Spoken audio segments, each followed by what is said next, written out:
গত কিছুদিন আগে আমি একটা ভিডিও বানাইছিলাম যে টাকা যদি রাখতে হয় তাহলে ব্যাংকে না রেখে নিজের বউর কাছে রাখেন, এই টাকাটা দেখবেন সেফ থাকবে।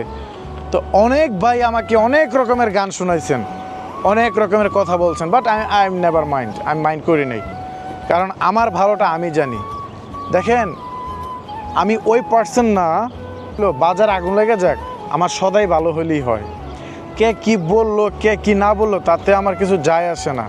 আমি যতটুকু জানি আমার মানুষটা ভালো, তার কাছে সেফ, আমি ওইটাই করি।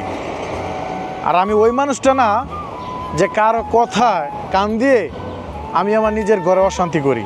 ভাই, আপনি যখন বিয়ে শাদী করছেন তখন আপনি ওই মেয়েটার দায়িত্ব নিছেন। আপনি যখন বিয়ে করছেন তার সাথে যদি আপনি ভাগাভাগি না করতে পারেন সব কিছু, তাহলে কিসের স্বামী স্ত্রী? আপনি সুখের সময় যদি তাকে আপনার পাশে না রাখেন, তাহলে আপনি কীভাবে এক্সপেক্ট করেন যে আপনার দুঃখের সময় সে আপনার পাশে দাঁড়াবে? মানুষের কিন্তু যে কোনো সময় কোনো কিছু হতেই পারে। তো একটা কথা মনে রাখেন, আপনি যদি কারোর সাথে গাদ্দারি করেন, সে যে আপনার দুঃখের সময় যে আপনাকে লাথি মারবে না, এটা কিন্তু ভুলও চিন্তা ভাবনা করেন না।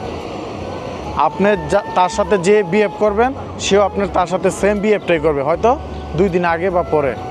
আপনি যদি তাকে সব কিছুতে শেয়ার করেন, সে মানুষটা কখনোই আপনাকে ছেড়ে যাবে না বা কখনোই আপনার সাথে বেইমানি করবে না।